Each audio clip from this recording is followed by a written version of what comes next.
Samantha हमेशा से सोचती थी कि उसके परिवार का घर साधारण था, कुछ खास नहीं। एक शांत पड़ोस में स्थित यह एक सफेद पिकेट बार्ड और एक अच्छी तरह से बनाए गए बगीचे के साथ एक आरामदायक 2 मंजिला घर था। फिर भी जब वह एक दोपहर धूल भरे अटारी में घूम रही थी तो उसकी नजर कुछ असामान्य पर पड़ी। दूर कोने में भूली हुई पेटियों के ढेर के नीचे उसने फर्श के तख्तों के नीचे छिपा हुआ एक संकीर्ण ट्रैपडोर देखा। जिज्ञासा जागी, वह घुटनों के बल बैठी और उसे खोला। नीचे स्थित छोटा सीढ़ीदार रास्ता एक धुंधले बासी सुरंग की ओर जाता था। दीवारें पत्थर से बनी थीं और एक हल्की ठंडी हवा अंदर से फुसफुसाती हुई लग रही थी। दिल की धड़कन तेज।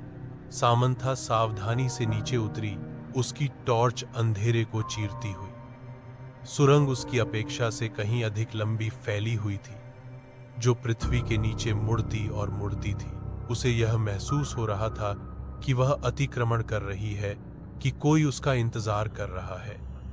अनंत काल के बाद सुरंग आखिरकार एक छिपे हुए कमरे में खुल गई। दीवारें पुरानी बुकशेल्फ से भरी हुई थी, जिनमें अजीब चमड़े से बंधे खंड थे। कमरे के केंद्र में एक पुरानी मेज धूल भरे कागजों और पत्रिकाओं से घिरी हुई थी। जैसे ही सामंथा दस्तावेजों पर सरसरी नजर डाल रही थी, उसके हाथ कांप रहे थे।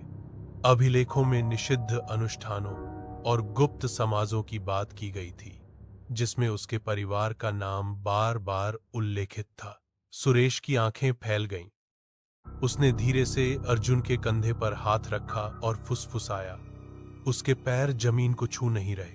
अर्जुन ने नीचे देखा और उसका चेहरा पीला पड़ गया। रमेश ने भी ध्यान दिया, लेकिन वह चुपचाप चलने लगा। तीनों के दिल की धड़कन तेज हो गई थी। बूढ़ा आदमी आगे आगे, लालटेन ऊंची पकड़े, तेज चाल से बढ़ता जा रहा था। लेकिन अजीब बात यह थी कि वह चलते हुए भी थक नहीं रहा था। थोड़ी देर बाद उन्होंने देखा, उसके शरीर की परछाई जमीन पर बिल्कुल नहीं थी। सुरेश ने टॉर्च जलाकर उसकी पीठ पर डाली, लेकिन जैसे ही रोशनी पड़ी, बूढ़े की पीठ पर रोशनी सोख ली गई, जैसे वह अंधेरे का कोई हिस्सा हो। अब तीनों को पूरा यकीन हो गया कि कुछ गड़बड़ है। अर्जुन ने हिम्मत करके पूछा, बाबा, आपका घर किस तरफ है? बूढ़ा बिना मुड़े बोला, बस आगे ही, तुम लोग सही जगह पहुंच जाओगे। उसकी आवाज में ठंडक थी, जैसे कोई दूर से बोल रहा हो। थोड़ी दूरी के बाद जंगल और घना हो गया। पेड़ों की शाखाएं ऊपर से ऐसे जुड़ गईं कि चांदनी पूरी तरह गायब हो गई। अब सिर्फ लालटेन की रोशनी थी, जो अजीब पीले रंग में चमक रही थी। सुरेश ने महसूस किया कि लालटेन की लौ बिना हवा के भी कांप रही है। रमेश का हाथ कांपने लगा और वह धीरे धीरे मंत्र बुदबुदाने लगा। तभी बूढ़ा अचानक रुक गया। वह बहुत धीरे धीरे उनकी तरफ मुड़ा और अब उनका सामना उस चेहरे से था जो इंसानी नहीं था। बूढ़े का चेहरा अब लालटेन की पीली रोशनी में साफ दिखाई दे रहा था। सुरेश, अर्जुन और रमेश के पैरों तले जमीन खिसक गई। उसके चेहरे पर न आंखें थीं, न नाक, न मुंह, बस काला गहरा साया, मानो किसी ने इंसान का चेहरा मिटाकर उसकी जगह खाली अंधेरा भर दिया हो। उसका शरीर हिल नहीं रहा था, लेकिन लालटेन की लौ अचानक तेज हो गई। वह एक कदम आगे बढ़ा और हवा ठंडी बर्फ जैसी हो गई। सुरेश का गला सूख गया। वह बोलना चाहता था, लेकिन आवाज बाहर नहीं निकल रही थी। अर्जुन के हाथ कांपने लगे और रमेश ने डर से अपनी आंखें कसकर बंद कर ली।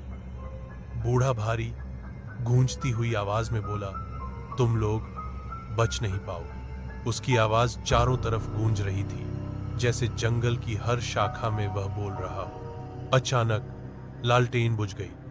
अंधेरा ऐसा छा गया कि हाथ आगे करने पर भी उंगलियां नजर नहीं आती। पेड़ों के बीच से एक अजीब सी सिसकियों और ठहाकों की आवाज आने लगी। सुरेश ने हड़बड़ाकर अपनी टॉर्च जलाई, लेकिन रोशनी सिर्फ कुछ फीट आगे तक ही जा रही थी। बूढ़ा वहां से गायब हो चुका था।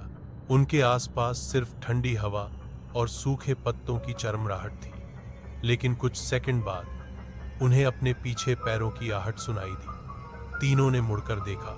अंधेरे में दो चमकती हुई लाल आंखें उनकी तरफ बढ़ रही थी। लाल आंखें धीरे धीरे पास आती जा रही थी। सुरेश, अर्जुन और रमेश एक दूसरे के बिल्कुल करीब खड़े थे। ठंडी हवा अब बर्फ जैसी चुभने लगी थी। पेड़ों की शाखाएं हवा में चरमरा रही थीं, जैसे कोई ऊपर से दौड़ रहा हो। अचानक लाल आंखें तेजी से उनकी तरफ लपकीं। सुरेश चिल्लाया, भागो! तीनों अंधेरे जंगल में दौड़ने लगे।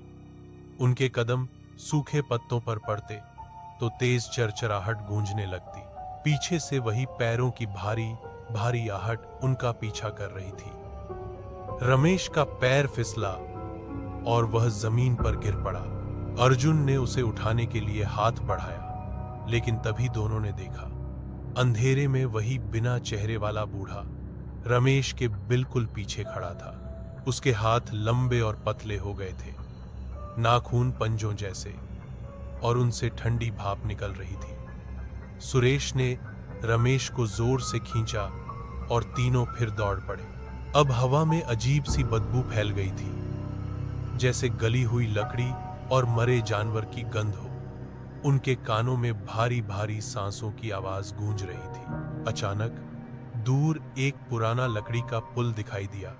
सुरेश ने इशारा किया, वहां से निकलते हैं। वे पूरी ताकत से पुल की तरफ दौड़े, लेकिन जैसे ही वे पुल के बीच पहुंचे, नीचे से पानी की जगह काला धुआं उठने लगा। धुएं में वही लाल आंखें फिर से चमकने लगीं। इस बार 3 जोड़ी। काले धुएं में 3 जोड़ी लाल आंखें और तेज चमकने लगी। सुरेश, अर्जुन और रमेश की सांसें तेज हो गई। पुल उनके पैरों के नीचे चरमरा रहा था, मानो किसी भी पल टूट जाएगा। अचानक धुएं में से लंबे लंबे हाथ निकले और लकड़ी की पट्टियों को पकड़ने लगे। वो हाथ इंसानी नहीं थे, हड्डियों जैसे पतले और नाखून पंजों जैसे नुकीले। सुरेश ने टॉर्च उस तरफ मारी, लेकिन रोशनी हाथों के बीच जाते ही गायब हो गई। अर्जुन ने कांपती आवाज में कहा, ये हमें नीचे खींच लेगा। तभी पीछे से पुल का एक हिस्सा टूट गया और रमेश का पैर हवा में झूल गया। उसने चीखकर सुरेश का हाथ पकड़ लिया। नीचे से काले धुएं में छायाएं हिल रही थीं, मानो इंतजार कर रही हों कि कब कोई गिरे। अचानक एक हाथ ने रमेश का टखना पकड़ लिया और जोर से खींचा। रमेश की चीख जंगल में गूंज गई। सुरेश और अर्जुन ने पूरी ताकत लगाकर रमेश को ऊपर खींचा, लेकिन जैसे ही उन्होंने रमेश को खड़ा किया, उन्होंने देखा रमेश की पिंडली पर पंजों जैसे गहरे निशान पड़ चुके थे और उनमें से ठंडी धुंध निकल रही थी। अब तीनों बिना पीछे देखे दौड़ते हुए पुल पार करने लगे। पुल के आखिर में पहुंचते ही पीछे से जोरदार धमाका हुआ। पूरा पुल बीच से टूटकर नीचे धुएं में समा गया। लेकिन उनकी राहत ज्यादा देर नहीं टिक पाई, क्योंकि सामने फिर वही बूढ़ा खड़ा था, लालटेन हाथ में, बिना चेहरे के। बूढ़ा बिल्कुल रास्ता रोककर खड़ा था। लालटेन की लौ अब खून जैसे लाल रंग में चमक रही थी। उसका बिना चेहरा वाला सिर धीरे धीरे एक ओर झुका, जैसे वह उन्हें परख रहा हो। सुरेश ने कांपती आवाज में पूछा, तुम कौन हो? बूढ़ा भारी और गूंजती आवाज में बोला, मैं वो हूं जो भटके हुए रास्तों का मालिक है। उसके शब्द सुनते ही हवा और ठंडी हो गई और चारों ओर सन्नाटा छा गया। अर्जुन ने धीरे से कहा, ये छलावा है, हमें यहां से निकलना होगा। बूढ़ा आगे बढ़ा और उसके साथ ही जमीन पर परछाइयां फैलने लगी। वो परछाइयां हाथों और पैरों का आकार लेती और उनके चारों ओर घूमने लगीं। उसने लालटेन ऊंची उठाई और उसके अंदर से अजीब आकृतियां बाहर निकलने लगी। कभी इंसान का चेहरा, कभी जानवर की आंखें, कभी कंकाल के हाथ। वह बोला, जो इस जंगल से मेरे साथ नहीं गुजरता, वो वापस कभी नहीं लौटता। रमेश ने हिम्मत करके कहा, हम तुम्हारे साथ नहीं जाएंगे। बूढ़े की लालटेन की लौ अचानक बहुत बड़ी हो गई और उसकी रोशनी ने पूरा जंगल खून जैसा लाल कर दिया। अब हर पेड़ के पीछे, हर झाड़ी में वही लाल आंखें चमकने लगी। सुरेश ने महसूस किया कि उनके पैरों के नीचे की मिट्टी हिल रही है, मानो कोई उन्हें नीचे खींच रहा हो। अर्जुन ने चिल्लाकर कहा, भागो, नहीं तो ये हमें निगल जाएगा। सुरेश, अर्जुन और रमेश पूरी ताकत से दौड़ने लगे, लेकिन जंगल अब पहले जैसा नहीं था। पेड़ एक दूसरे के और पास आ गए थे, जैसे रास्ता बंद कर रहे हों। हर दिशा से लाल आंखें नजदीक आती जा रही थी।